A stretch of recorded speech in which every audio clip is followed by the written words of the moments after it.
You're streaming CBS News Bay Area. Thanks for joining us this Friday. I'm Ann Makovic, and here is a look at some of our news headlines this morning. Breaking news from the East Bay, a large police presence at Skyline High School in Oakland right now. We're hearing reports that the school might be on lockdown. According to the East Bay Times, there was a report of a student bringing a gun onto campus. Our chopper saw police looking through classrooms and talking to students there. We are going to continue to follow this. Police in Oakland will now have more freedom to go after criminals.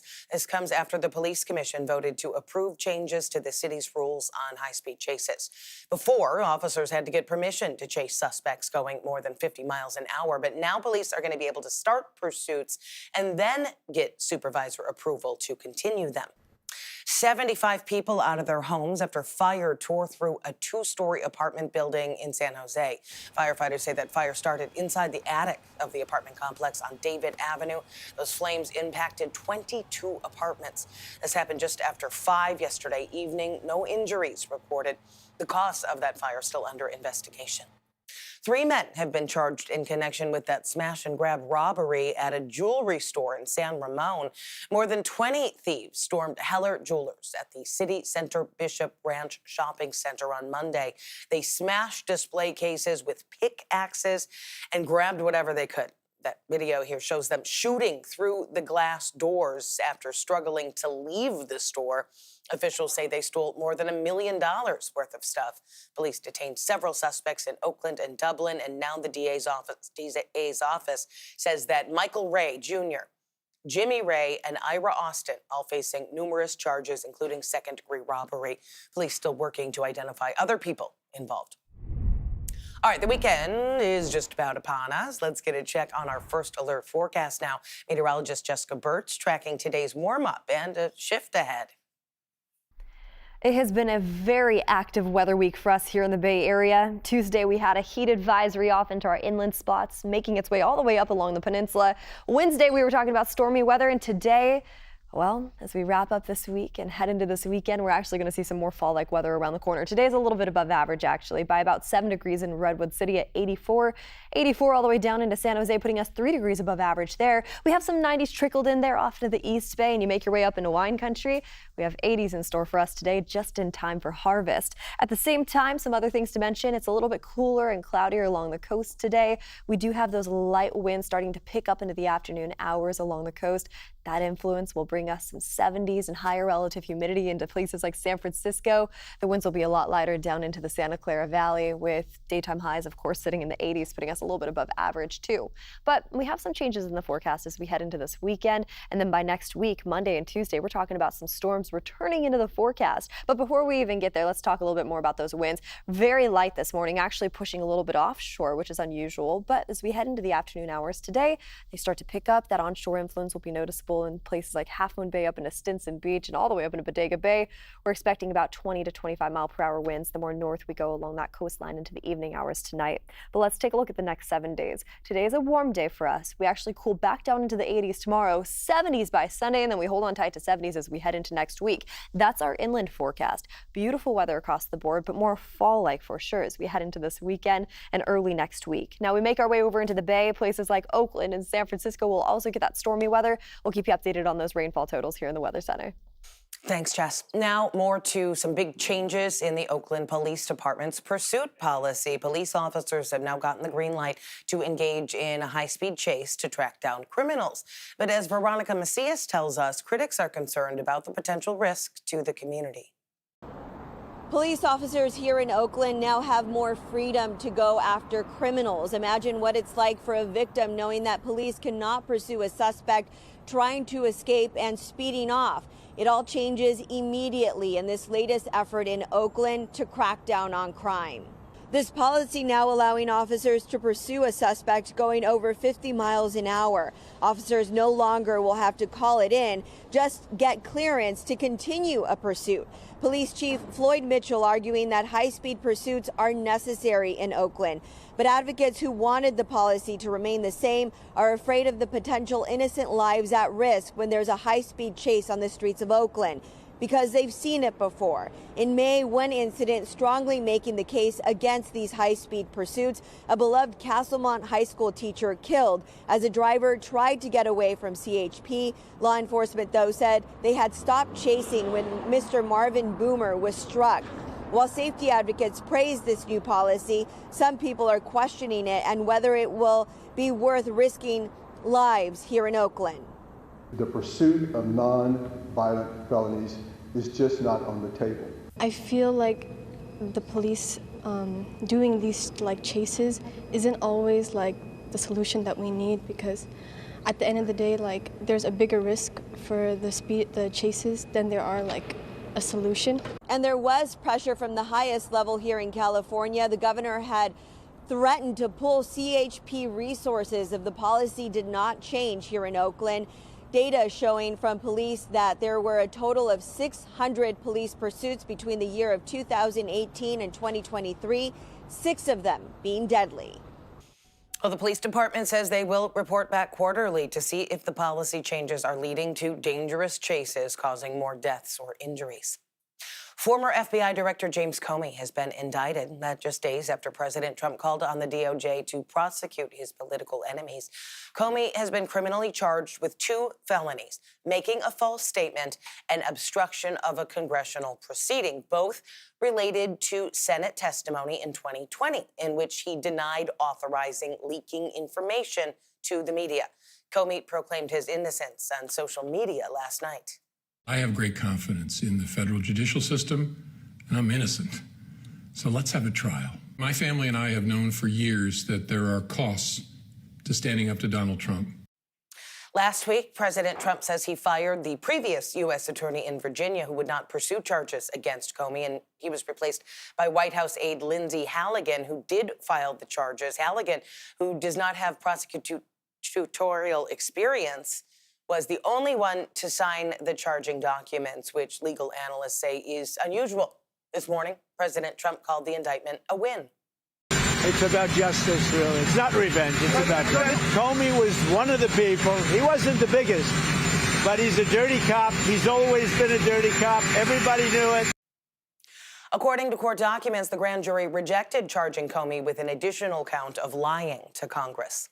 President Trump says his administration is going to impose some new tariffs, this on an array of products, including pharmaceuticals, furniture, and heavy trucks made outside of the U.S. Trump is citing national security as the main reason. The president slapping the largest tariff, 100%, on pharmaceuticals, unless the company is in the process of building a manufacturing facility in the U.S. Other levies range from 25% to 50%. Those tariffs set to take effect on Wednesday, October 1st. San Francisco has long had a reputation of letting red tape get in the way of progress, but now city leaders are highlighting their attempts to streamline the permitting process to make the city more business-friendly. One supervisor taking aim at certain rules that are preventing small businesses from opening new shops. Kenny Choi explains what's on the line, and it all starts at a roastery in Berkeley.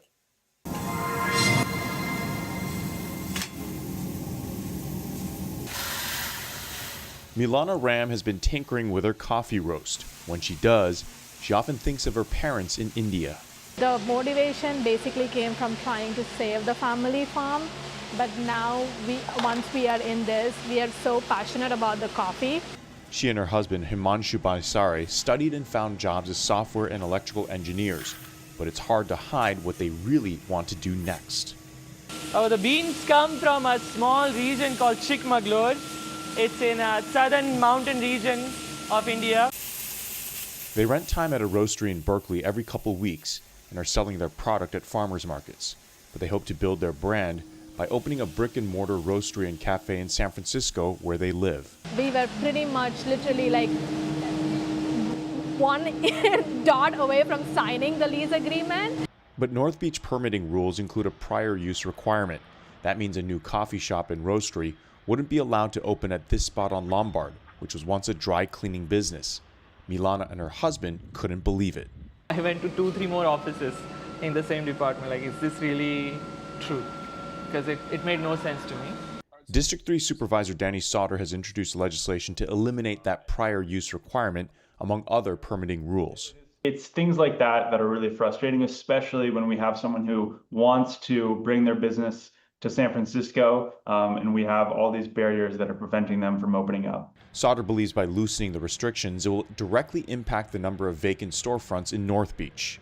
We've already had about a dozen different small business owners reach out to us and tell us that without this legislation, they literally could not open what they want to open. They could not grow their existing business. Milana and her husband haven't found a place yet.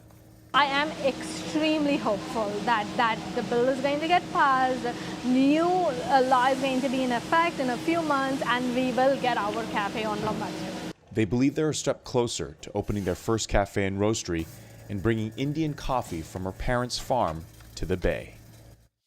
The proposed ordinance would also allow businesses to merge storefronts and expand into an adjacent empty space more easily. The Board of Supervisors expected to consider Sauter's legislation this month. Still ahead here on CBS News Bay Area. Thieves used a truck to ram into a San Jose deli, and it's not the first time.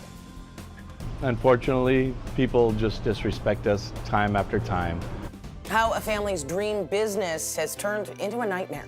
Plus, massive crowds, all for an internet celebrity. Why a popular YouTuber made a stop here in the Bay Area, and how some moments turn dangerous.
Wild week with the weather. We had an earthquake to kick off this week, first things first, and then suddenly we talked about a heat wave on Tuesday, stormy weather Wednesday and Thursday, and now we're to Friday and temperatures are right back up to above average conditions in our inland areas at least, with sunny skies to kick off this weekend. We'll get into that fall-like pattern by Saturday and Sunday with 70s and 80s around the corner, and some stormy weather as we head into next Monday and Tuesday. That's also noticeable for our friends along the bay. We have showers in the forecast around the corner, so we'll keep you updated on those rainfall totals here in the Weather Center.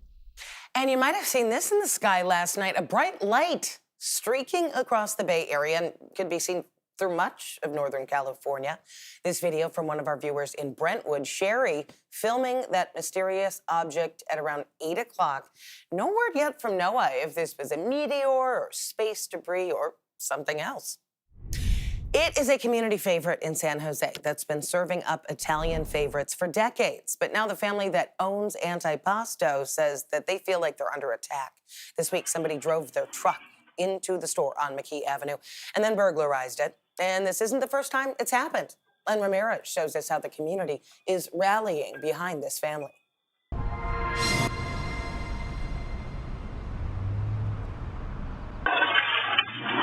It was just after 3 a.m. Monday morning. A surveillance camera captured a pickup truck backing straight through the glass front doors of Antipasto's Italian Deli.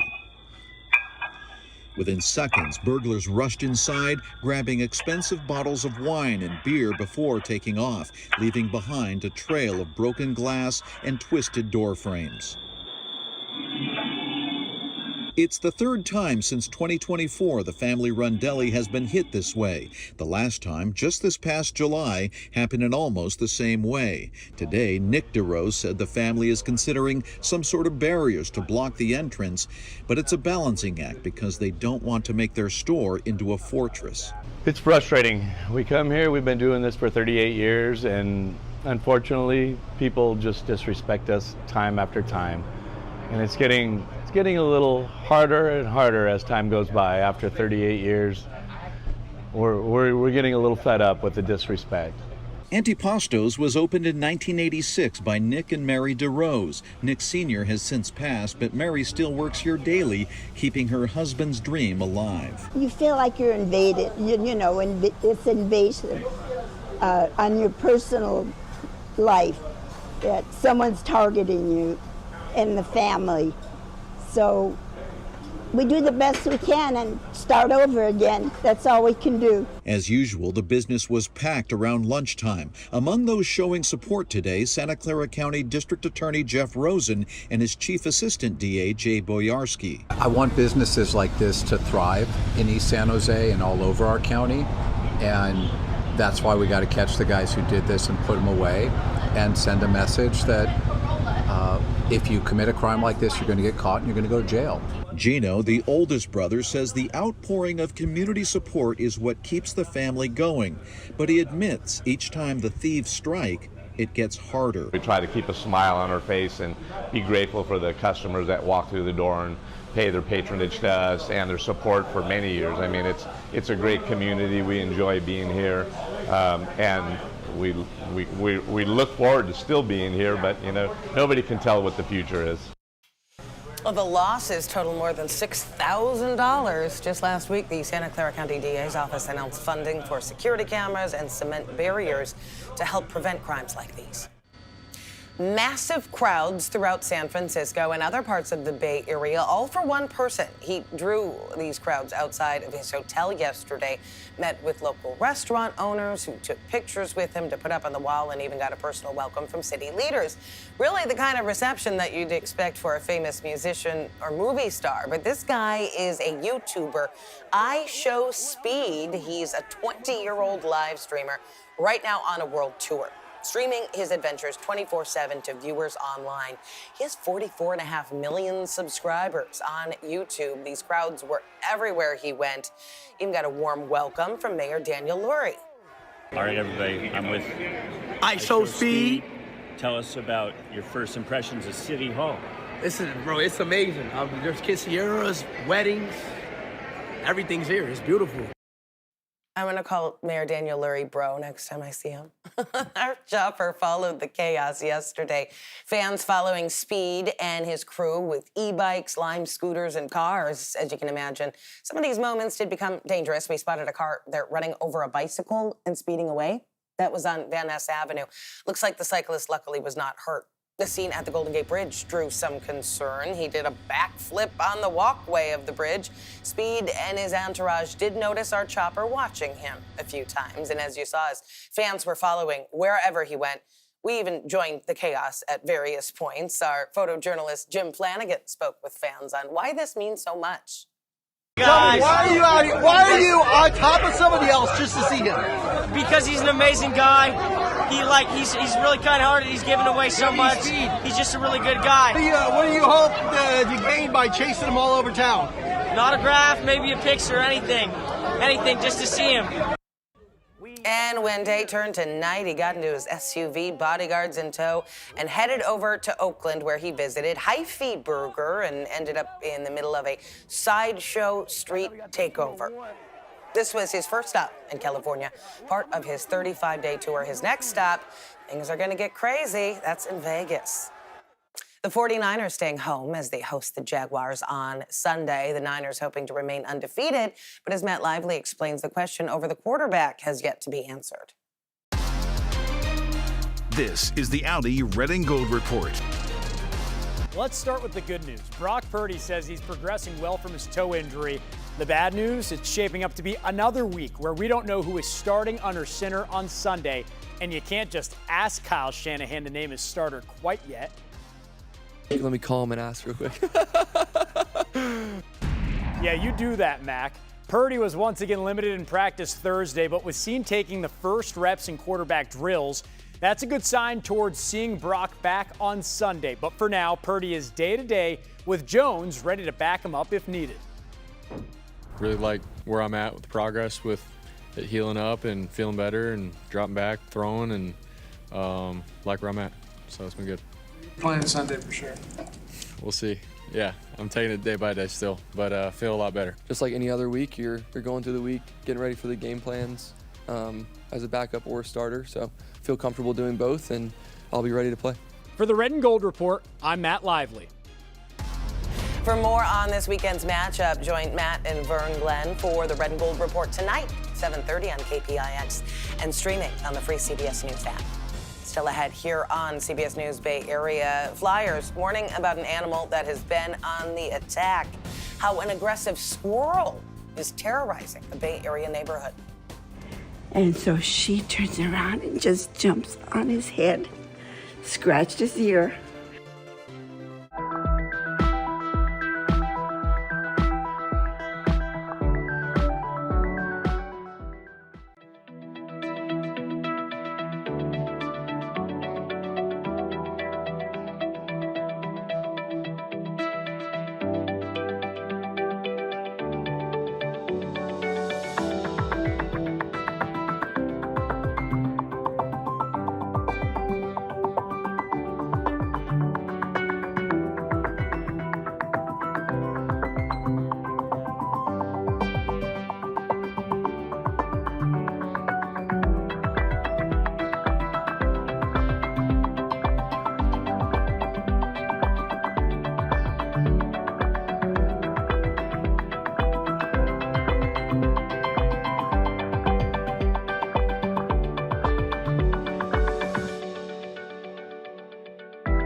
Giants game tonight against the Rockies. Big deal there. We're expecting 60s just as that game kicks off, all the way up into San Francisco. But we also have the 49ers game all the way down into, well, close to San Jose.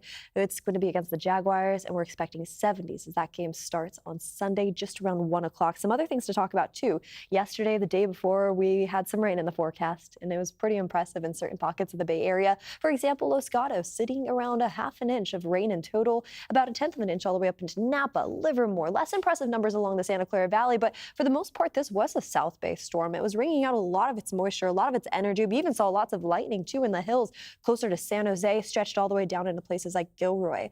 We're continuing to monitor some rain in the forecast, actually, as we head into next week. Next Monday and Tuesday, there's a chance for some showers. I'm excited to talk more about that coming up in just a bit, but there's some other things going on for us, too. Let's take a quick look at what's happening for us as we head outside today and tomorrow. We have some stronger winds starting to develop, pushing in from offshore. Wind speeds up to around 15 to 20 miles per hour, getting a little bit gustier along Bodega Bay. More on that coming up in just a bit. For now, back to you. Oh, from mountain lions to coyotes, the Bay Area is full of animals that you might want to keep your distance from. But in San Rafael, it's a squirrel causing quite the commotion. Our Reed Cowan is tracking the critter that sent some people to the ER. Attack squirrels. And if you don't believe me, believe the signs of neighbors warning neighbors and the neighbors themselves. 5 and counting. Some ending up in the emergency room, like Joe, who got his ear gnawed on and doesn't want to be on camera. He came down on here and he started gnawing on this fence. Wait, those are teeth marks? Those are teeth marks. You are kidding me. No. So he come over here and he started gnawing again. I took my hat off to swat him off and he jumped on my head. Joe's wife, Marie, watched what she calls a fast and mean attack. Joe gets his baseball cap and hits it. And so she turns around and just jumps on his head, scratched his ear, and then she jumped on his leg, and so he tried to get her off. Look at these photos taken of the squirrel just before that chunk out of Joe's fence and Joe's ear. A bigger squirrel than the others around here, say a lot of neighbors. So that's when we went to ER. They thought, oh, you know, it's a squirrel, they don't have rabies. So we thought, okay, that's it. But that wasn't it. Look at this. The next day, the mean squirrel came back. Grandma, watch this. Send it to my teacher. Listen to Joe and Marie's grandchildren told to stay indoors. That's the same one, I think. Let's let him in. Let me see. No, don't let him in. She was on the side of our kitchen eating the mop. And it was like very hungry and wanted to be fed, I think. Hangry. Angry Hangry. and hungry. Angry and hungry, yeah. So now the signs are up. Neighbors are warning neighbors to protect their people and their pets, and the Marin Humane Society posting signs too, even going door to door with warnings. And we're also told don't walk with shorts, don't walk with anything but heavy dungarees. And as you can see, I'm out here wearing jeans, not shorts. You're keeping the rules. I'm keeping the rules, and I don't want to be bit. You're not being squirrely. Not being squirrely. So the neighborhood is working with the Marin Humane Society to try to track down the squirrel. The California Department of Fish and Wildlife suspects the squirrel is likely a non-native species, might have been fed by humans or is being protective of its babies. They agreed that putting up signs to warn people the squirrel is there and to give it space is a good idea. Coming up in the next half hour here on CBS News Bay Area, there is an unprecedented spike in electric vehicle sales. The federal policy change that is driving the rush.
You're streaming CBS News Bay Area. Thanks for being with us this Friday. I'm Ann Makovic, and here's another look at our news headlines today. We are continuing to follow that breaking news from the East Bay right now. Skyline High School in Oakland is on lockdown. Police just told us they got reports of a juvenile that may have brought a firearm onto campus. Our chopper spotted officers looking through classrooms and talking to students. Police placed the school on lockdown as a precaution. They say they are working to identify that juvenile now. Police in Oakland will now have more freedom to go after violent criminals. That comes after the police commission voted to approve changes to the city's rules on high-speed chases. Before, officers had to get permission to chase suspects going more than 50 miles an hour. Now police will be able to start pursuits and then get supervisor approval to continue them. And 3 men being charged in connection with this smash and grab robbery at a San Ramon jewelry store. More than 20 thieves stormed into Heller Jewelers at City Center Bishop Ranch Shopping Center on Monday. Officials say they stole more than $1 million worth of stuff. Now the DA's office says Michael Ray Jr., Jimmy Ray, and Ira Austin, all facing numerous charges, including second-degree robbery. Police still working to identify others involved. All right, let's get another check on our first alert forecast because the weekend is upon us. Here is meteorologist Jessica Birch. It has been a very active weather week for us here in the Bay Area. Tuesday, we had a heat advisory off into our inland spots, making its way all the way up along the peninsula. Wednesday, we were talking about stormy weather, and today, well, as we wrap up this week and head into this weekend, we're actually going to see some more fall-like weather around the corner. Today's a little bit above average, actually, by about 7 degrees in Redwood City at 84.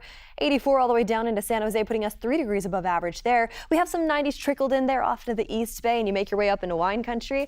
We have 80s in store for us today, just in time for harvest. At the same time, some other things to mention. It's a little bit cooler and cloudier along the coast today. We do have those light winds starting to pick up into the afternoon hours along the coast. That influence will bring us some 70s and higher relative humidity into places like San Francisco.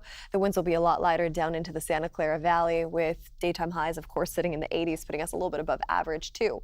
But we have some changes in the forecast as we head into this weekend. And then by next week, Monday and Tuesday, we're talking about some storms returning into the forecast. But before we even get there, let's talk a little bit more about those winds. Very light this morning, actually pushing a little bit offshore, which is unusual. But as we head into the afternoon hours today, they start to pick up. That onshore influence will be noticeable in places like Half Moon Bay up into Stinson Beach and all the way up into Bodega Bay. We're expecting about 20 to 25 mile per hour winds the more north we go along that coastline into the evening hours tonight. But let's take a look at the next 7 days. Today is a warm day for us. We actually cool back down into the 80s tomorrow, 70s by Sunday, and then we hold on tight to 70s as we head into next week. That's our inland forecast. Beautiful weather across the board, but more fall-like for sure as we head into this weekend and early next week. Now we make our way over into the Bay. Places like Oakland and San Francisco will also get that stormy weather. We'll keep you updated on those rainfall totals here in the Weather Center. We are in the middle of a record-setting rush to buy electric vehicles. That is because a major financial incentive is going away next week. We're talking about the federal tax credit worth up to $7,500 for buying an electric vehicle. Under the Biden administration, that tax break had been extended through 2032, but that was all wiped away by President Trump's funding bill. So the rush is on at policy shift, driving a spike in sales. State data shows that through the first half of this year, zero-emission vehicles, which include fully electric and plug-in hybrids, made up more than 22% of all car sales here in California. And as Brad Hamilton explains, industry experts expect September sales to break records. Here's the new car. Kathy Horan hasn't bought a new car in 13 years. That is, until today. Oh, it's pretty. The longtime North Bay resident traded in her beloved hybrid for all electric. Why she's doing it now has one simple reason. What do you think? The bonus she gets for buying it isn't sticking around much longer. When they started cutting down, I said, oh, here's my time frame. I'm going to get it before the end of September. Introduced in 2022 under the Inflation Reduction Act, the EV tax credit put a sizable dent in the cost of buying all electric. $7,500 for new, $4,000 for used. That is, until the Trump administration's Big Beautiful Bill Act set in motion the end of this incentive with an expiration date of September 30th. And that deadline has created the kind of promotion dealerships like David Shapiro's Cartelligent dream of. Oh my goodness, yes, we are working overtime, especially this past few weeks. with the EV tax credit going out. A lot of people have questions, and we have the answers. However, for EV buyers looking for deals starting October 1, don't look for answers from the state of California.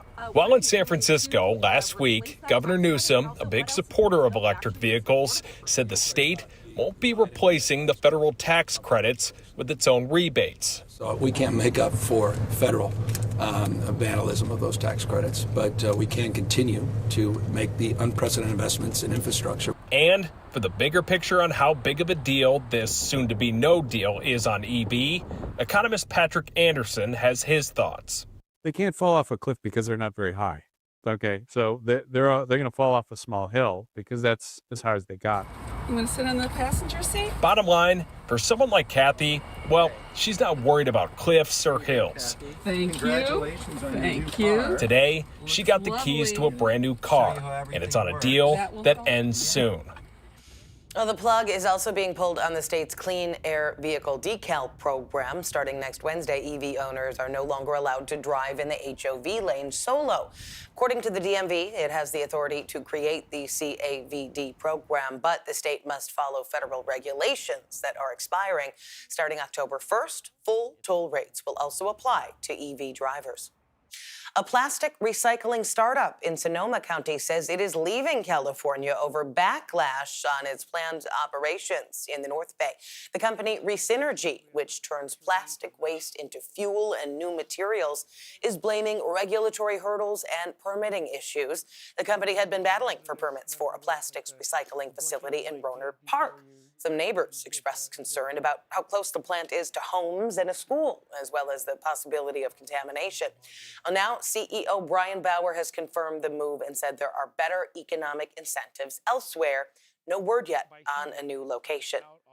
In Southern California, the official report is out on the deadly Eaton and Palisades fires in LA County. The independent review is giving us some insight into the apparent failures of the emergency response. It noted that frontline responders acted, quote, decisively and in many cases heroically in the face of extraordinary conditions. But it also highlighted several communication breakdowns and staffing shortages, along with outdated and inadequate evacuation warnings. The report stopped short of assigning blame. The exact causes of the fire are still under investigation. The changing climate is fueling more frequent and intense wildfires like the one in LA, and they are emitting an even more dangerous smoke into the air. In today's Project Earth, as one East Bay boy found out, there are steps you can take to harness your superpower against the growing threat. 8-year-old Nate likes a challenge and aims high. He's got big plans for the future.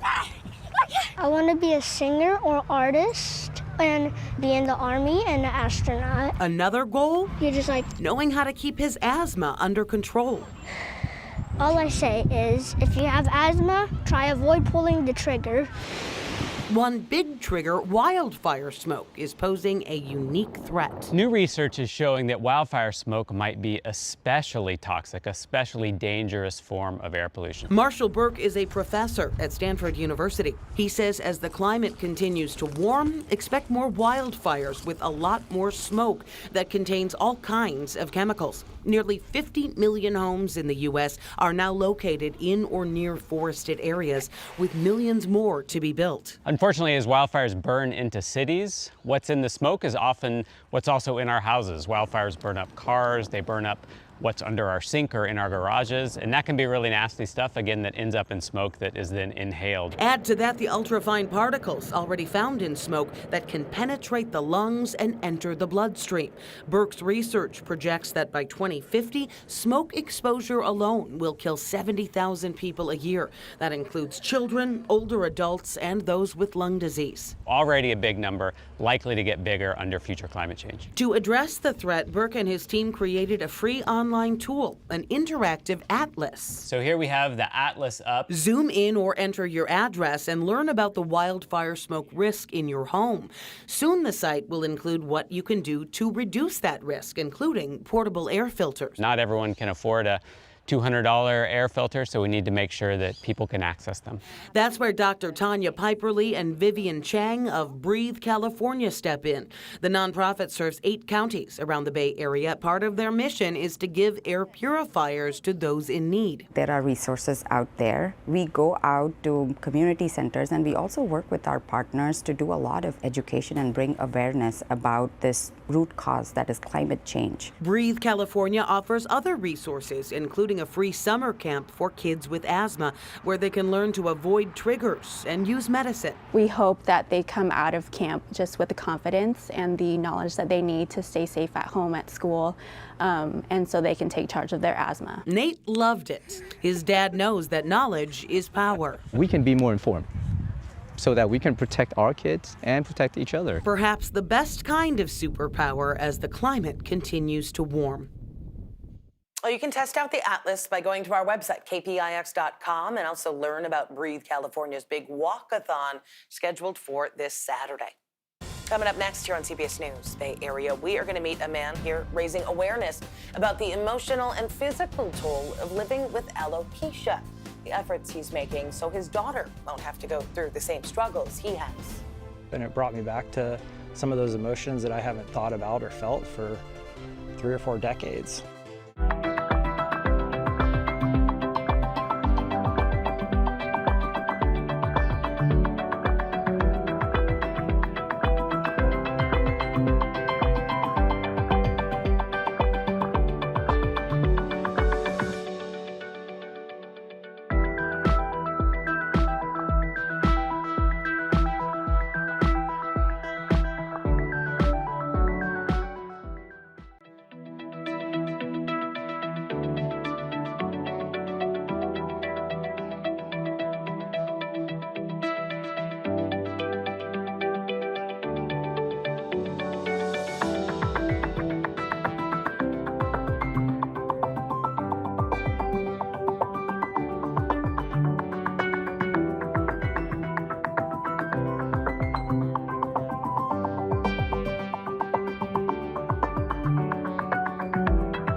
It has been a wild week with the weather. We had an earthquake to kick off this week, first things first, and then suddenly we talked about a heat wave on Tuesday, stormy weather Wednesday and Thursday, and now we're to Friday and temperatures are right back up to above average conditions in our inland areas at least, with sunny skies to kick off this weekend. We'll get into that fall-like pattern by Saturday and Sunday with 70s and 80s around the corner and some stormy weather as we head into next Monday and Tuesday. That's also noticeable for our friends along the bay. We have showers in the forecast around the corner, so we'll keep you updated on those rainfall totals here in the Weather Center. It is a disease that can steal more than just hair. It can take confidence, identity, and people's joy. We're talking about alopecia. And today, we're meeting a father who has lived nearly his whole life with alopecia. Now, as Len Ramirez reports, he's afraid his daughter might inherit it. Here, you want to walk on, sit on my shoulder? Sit on my shoulders. Okay. Whee! At first glance, this could be any dad enjoying a sunny afternoon with his little girl. You gonna kneel in the grass, sweetheart? But for Matt Mizak, the carefree joy of 2-year-old Ever contrasts with his own deep-down anxiety. Matt was diagnosed with alopecia areata universalis, a rare disease that causes total hair loss when he was 3. Now he worries that Ever might face the same painful journey. There's a strong genetic link to this disease, and so there's an increased probability that she'll get it at some point during her life. A few months ago, Matt and his wife had a scare. They thought they saw a thinning on Ever's scalp and rushed her to the doctor. The test came back clear, but the concern lingers. I experienced a lot of fear and uncertainty when I thought that she was potentially not growing hair all over her scalp, and it brought me back to some of those emotions that I haven't thought about or felt for 3 or 4 decades. Matt's own journey began with confusion. As a little boy, he begged not to return to the same barber, thinking it was a bad haircut that left bald spots on his scalp. My mom and dad at that point knew what was going on, but I had no idea. I thought that the barber had just shaved off a chunk of my hair. And it progressed. The patches came and went and moved around, and this is all when I was a young child, but by the middle of grade school, almost all the hair on my scalp was gone. Matt wore a ball cap every day to school, trying to blend in, but he couldn't hide from playground bullies.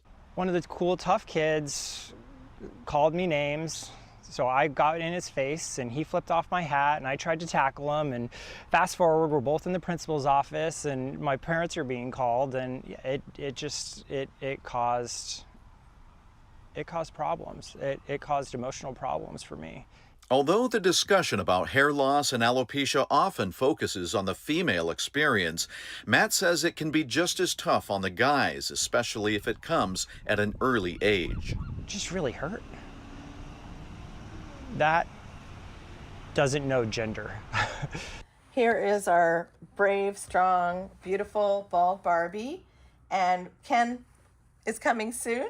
Nicole Friedman with the National Alopecia Areata Foundation has been gifting brave Barbies to young girls experiencing hair loss. This September, Mattel's decision to produce brave Ken dolls is a powerful recognition that the disease affects the genders equally. For men, I think they're often treated like, well, you know, bald is a look anyway.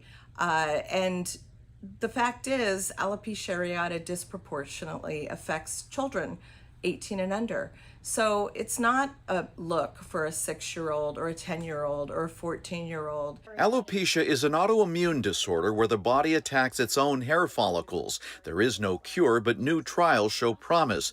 And this month, Nicole's team is gearing up for the San Francisco Walk for Alopecia, a national event to raise awareness, fund research, and give people living with alopecia a chance to connect. It's a wonderful coming together of the community. And particularly if you or someone you care about has alopecia areata, we encourage you to come out and find this amazing community. Matt now walks with his community and wishes he had something like that growing up in rural Oregon, a place where he can be himself, feel seen, and help others on their journey. When I went to college, I remember the first day I showed up before class started when we were moving into the dorm, I decided I wasn't going to wear my hat anymore. That is, until the day he graduated from college. He found confidence, found love. He built a successful investment business, and he became a father. Come on, sweetie. Let's go. Now he's living fully, brave and hopeful for a day when no one will have to feel alone or hide their head. You got it. Matt and his family will be in the San Francisco Walk for Alopecia tomorrow at the Bandshell in Golden Gate Park.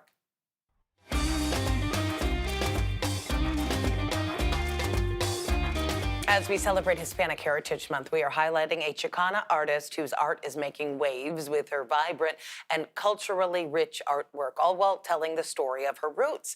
For the second season in a row, Cecilia Perez's artwork is featured in the Giants Artist Series. That series celebrates the intersection between sports, art, and Bay Area culture. Her artwork tells the story of San Francisco through her eyes. Her mission to represent this Chicano culture that she loves in the most positive way. Very proud, and I'm very unapologetic when it comes to being a Chicana artist. My artwork speaks for itself, and my background growing up speaks for itself as well. And so I have no qualms whatsoever in just being myself. We have Cecilia's full story coming up at 5 on our evening edition. And check out our 30-minute special, Una Familia, airing on October 16th, 7:30 p.m. It's going to be hosted by our own Len Ramirez and Gianna Franco. Coming up here on CBS News Bay Area, she is taking the search for her soulmate across the Bay Area. We're going to meet the woman who went viral for using billboards to try to find love.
Well, putting yourself out there can be tough for some people, especially if you're single and ready to mingle. But one woman here in the Bay Area came up with a unique approach when it comes to finding Mr. Right.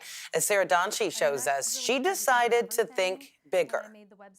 I never thought that this would be something that I would do. No. Like never, no. It takes a special kind of courage to put yourself out there like this. Hi, I'm Lisa. I'm looking for love, and I'm trying to find it alongside of one of the San Francisco Bay Area's busiest highways. No, it's not how it sounds, though you might see Lisa on the side of the highway if you look up. I figured, you know what, I'm just going to make my own website, and I kind of channeled my frustration a little bit into that. And then I was thinking, well, I have to promote the website somehow. How am I going to do that? And then, you know, you're just driving along 101 and you see all these digital billboards. And I figured, well, Yeah, hey, it's a local form of it's a very local form of advertising. It's targeted and, yeah, captive audience, if you will. Lisa, who describes herself as a woman of many hobbies and who runs her own vintage clothing store, is also the woman behind MaryLisa.com. I mean, I really tried to think of everything when I made the website. There you can read about her interests, check out her pictures, and even read anonymous references, if you will, from friends and family. You can also apply for a date. I pointed out this sounds like a job interview, and to that, Lisa says, yeah, it kind of is a big application for, I think, the most important person you'll hire in life. Dating was just not working for Lisa. She'd had other relationships, including a longtime partner who passed away. But since then, it's been harder to actually break through the initial swiping to make it to substantive dating. Lisa has approached the website and billboards like a kind of part-time job. She's planned for safety, screens her messages, checks her web traffic. When I first told my friends and family about it, I think at first everybody was shocked and questioning whether or not this was a good idea. And then after, it took anywhere from 10 minutes to 2 weeks for people to kind of be like, well, you know what? Okay, sure, why not? And she even optimized the 8-second digital billboards, timing them perfectly with the morning and evening commutes. Since she's launched her efforts, she's gone semi-viral on TikTok, has gotten calls from reporters, and had thousands of visits to her site. I was definitely prepared for negative comments, very prepared for negative comments, because of course you're always going to have those. I was not prepared for the volume of positive comments. I'm 42 and I want to start a family, so I want to make sure that when I start to date someone, that there's not going to be something that comes up that's a deal breaker for me 6 months or a year into the process. Lisa has also bought taxi top ads in San Francisco, so you might see her there too. We wish her the best of luck. Thanks for streaming CBS News Bay Area. I'm Ann Makovic. We're going to be right back with your First Alert forecast and another look at your top stories.